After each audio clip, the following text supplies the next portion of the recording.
É hora do jornal, mas antes vamos conferir o câmbio.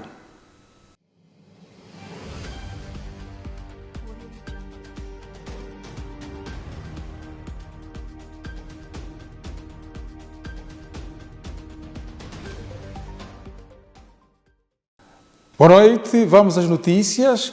Luís Magaço afirma que a exclusão da Associação Moçambicana de Economistas na composição do Comitê de Supervisão do Fundo Soberano deveu-se ao facto da classe não estar registada, ou seja, organizada em ordem profissional.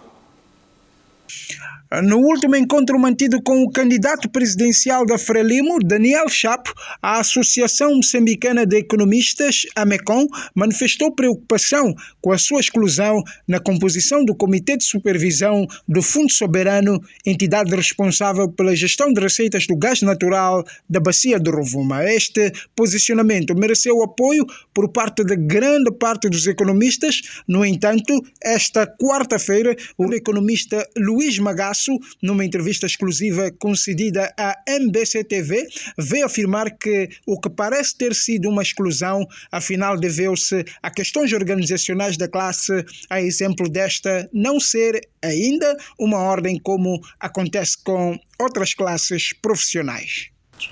Eu presumo é porque não somos ainda uma ordem, somos uma associação, e uma associação não é profissional, é uma associação de pessoas formadas na mesma área, né? Apesar de a AMECOM ainda não estar organizada em ordem, Luís Magaço referiu que a classe dos economistas está no processo para que tal aconteça. A AMECOM já iniciou os procedimentos para a transição para a ordem. Já foi aprovada em Assembleia Geral a transformação da AMECOM em ordem. Os estatutos da ordem já foram aprovados também em Assembleia Geral, e agora há de haver um mecanismo para que isso se consagre. Refira-se que o prazo para o processo de submissão das candidaturas dos potenciais membros do Comitê de Supervisão do Fundo Soberano encerrou a 30 de junho último. O investigador do Centro de Integridade Pública, Borges Nhamir, diz que o acordo extrajudicial com os bancos credores VTB Capital, VTB Europe e BCP, anunciado recentemente pelo governo, não é suficiente para restaurar a credibilidade de Moçambique no sistema financeiro internacional. Borges Nhamir entende, ainda assim, que foi dado um passo importante. O recente acordo extrajudicial alcançado por Moçambique com os bancos credores VTB Capital, VTB Europa e BCP, no caso das dívidas ocultas, continua a suscitar reações no seio da sociedade moçambicana. Esta quinta-feira, a MBC-TV falou com o jornalista e investigador do Centro de Integridade Pública, CIP, Borges Nhamir, que considera que o acordo extrajudicial não é suficiente para restaurar a credibilidade de Moçambique no sistema financeiro internacional. Não é suficiente, mas é o primeiro passo. É um passo sem o qual não poderia fazer outras coisas, porque Moçambique não era elegível, tecnicamente não era elegível para emitir nenhumas garantias, porque qualquer banco que recebesse garantias emitidas pelo Estado moçambicano entra no sistema, detecta que esse país é devedor. E é incumpridor, porque ser devedor não é problema, o problema é ser incumpridor. Você tem dívida, mas não cumpre. Agora, o primeiro passo era esse, de sanar essas dívidas.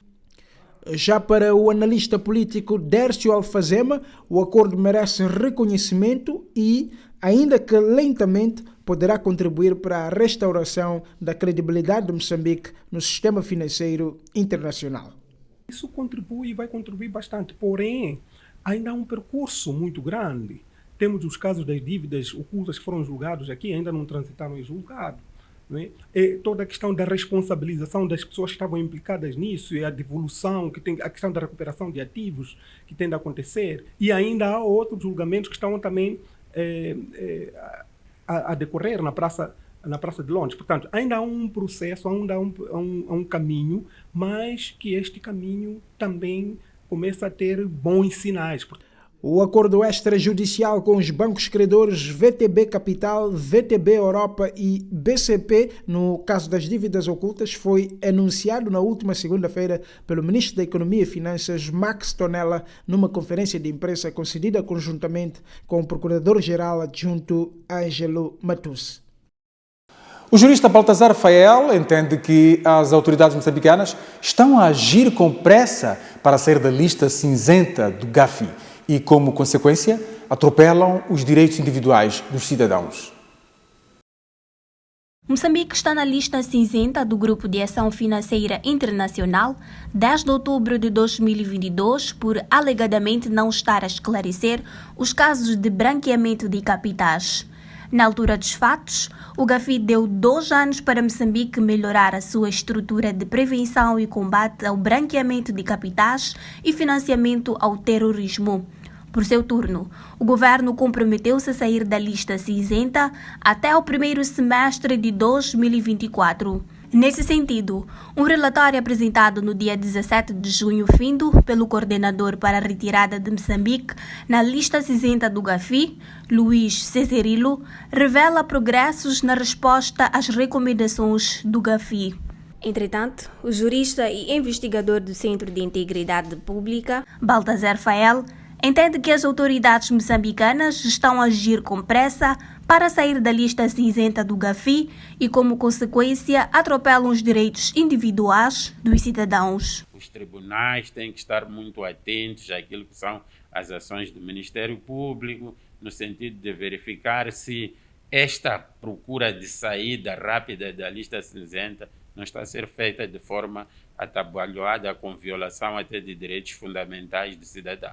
Para Baltazar Fael, as razões que colocaram o país na lista cinzenta do Gafi são claras e objetivas. Existiam leis, tinham deficiências.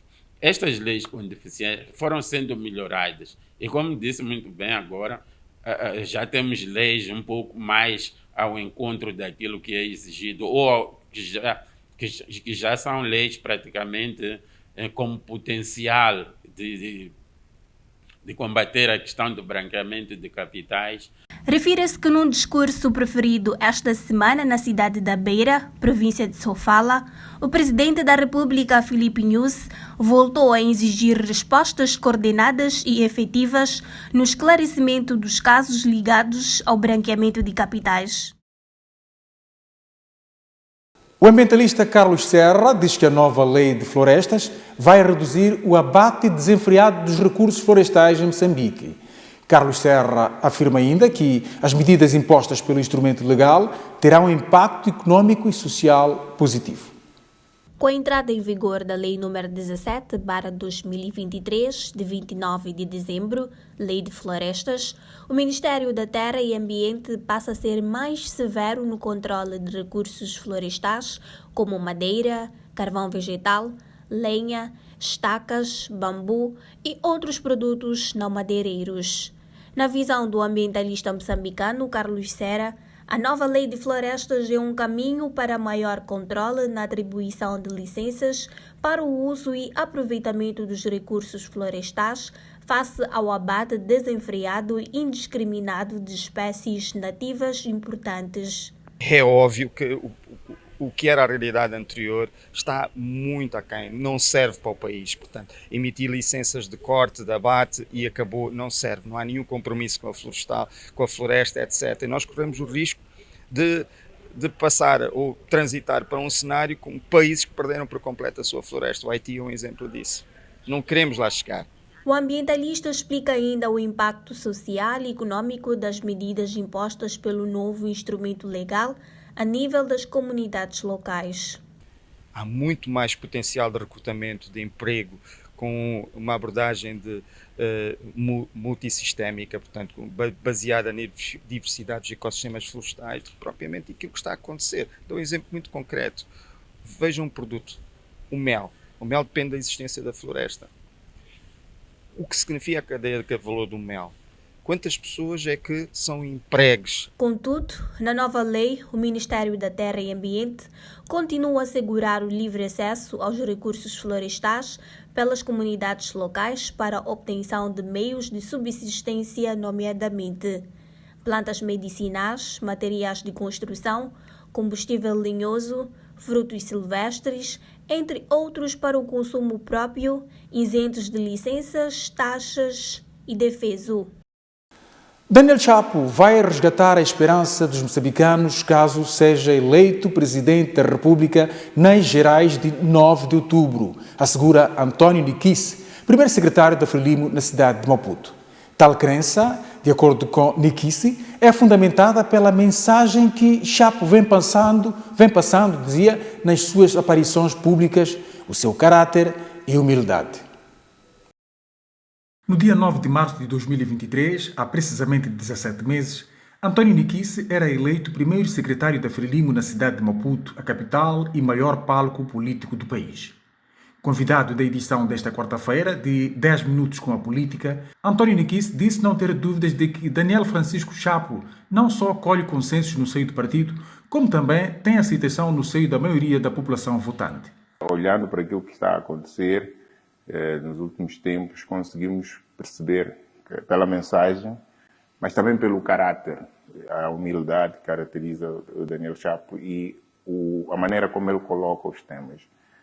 Um dado interessante é esta esperança que reside, sobretudo na juventude. E Chapo, reforça Nikisse, tem uma vantagem comparativa em relação a qualquer outro candidato, porque tem experiência como governante, quer a nível distrital quanto provincial. A governação ocorre na base, as políticas públicas centrais devem ser implementadas. Não ter sido ministro do estrangeiro, não ter sido ministro do interior, não ter sido ministro da agricultura, portanto, nunca se sentou na mesa do Conselho de Ministros. Eu acho que a grande vantagem que ele tem é o fato de ele ter estado exatamente no terreno.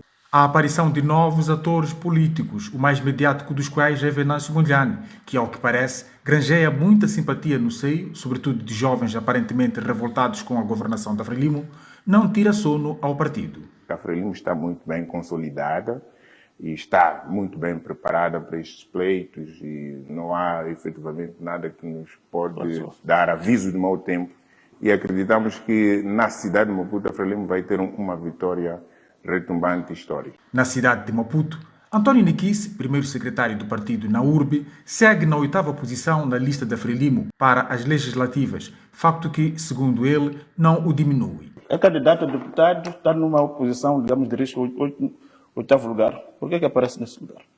Não, naturalmente... Sente-se diminuído sendo o primeiro secretário? Não, eu até sinto muito mais tranquilo, porque o objetivo é, com esta experiência que a gente traz, temos que carregar a lista. Eu estaria desconfortável se estivesse no lugar cimeiro.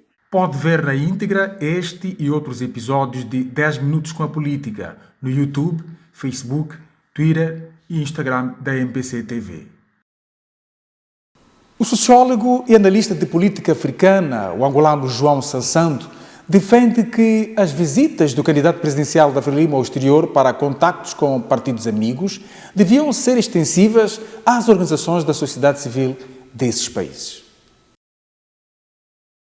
O candidato presidencial do partido Frelimo para as eleições gerais de 9 de outubro, Daniel Chapo, escalou na semana passada a República de Angola no quadro do seu périplo de contactos com partidos políticos amigos da Frelimo. Entretanto, o sociólogo angolano João Sassando defende que as visitas de Daniel Chapo deviam servir para auscultar os vários segmentos da sociedade e não se limitando a encontros políticos. O Sr. Daniel Chapo chegou ao nosso país, mas para interagir com o MPLA, que o partido suporta, mas de forma político-partidária, quando eu penso que esta interação devia ser muito mais social, uma vertente da cidadania. Portanto, discutir a sua visão para Moçambique com a sociedade civil angolana, com a juventude angolana, portanto, fazer chegar aquilo que é a sua visão para Moçambique, a sua visão para os Palopes. Sassando afirma ainda que a nível dos países falantes de língua portuguesa e em África, de uma forma geral, há uma desilusão com o desempenho de governação e dos modelos de democracia vigentes. Muitas das vezes os partidos que estão a suportar os governos utilizam-se do poder para a sua autorrealização. é a realização dos seus, de uma minoria, e pondo de parte aquilo que é a salvaguarda dos direitos civis, económicos e sociais da maior parte dos cidadãos. E hoje, no entanto, requer-se uma ruptura com esta filosofia. O sociólogo e analista político angolano destaca o fato de, em muitos países africanos, a juventude estar a despertar sobre a importância de sua participação nos fóruns de tomada de decisão, nomeadamente na governação. Vamos saber como se vai comportar o tempo nas próximas 24 horas. Por efeito, chamo para a antena a Mónica Mabai. Boa noite, Mónica. Boa noite. Vamos conferir a previsão do estado do tempo para as próximas 24 horas. Para a zona sul do país, Maputo prevemos uma máxima de 27, uma mínima de 15, Xai-Xai 29, uma mínima de 15 e Inhambane 29, uma mínima de 20. Para a zona centro do país, Beira prevemos uma temperatura máxima de 30, uma mínima de 14, Chimoio 26, uma mínima de 11, Teta prevemos 32, uma mínima de 16 e Quelimane 29, uma mínima de 16. Para a zona norte do país, Nampula prevemos uma máxima de 28 graus, uma mínima de 19, Lixinga 29, uma mínima de 20 e Pemba 25, uma mínima de 12. Obrigada pela atenção dispensada e até amanhã. Está pautado o tempo e pautada também a informação referente ao Jornal da Noite desta quinta-feira, 4 de julho de 2024. Nós voltamos a ver-nos amanhã. Foi com o Gosto que estivemos. Boa noite.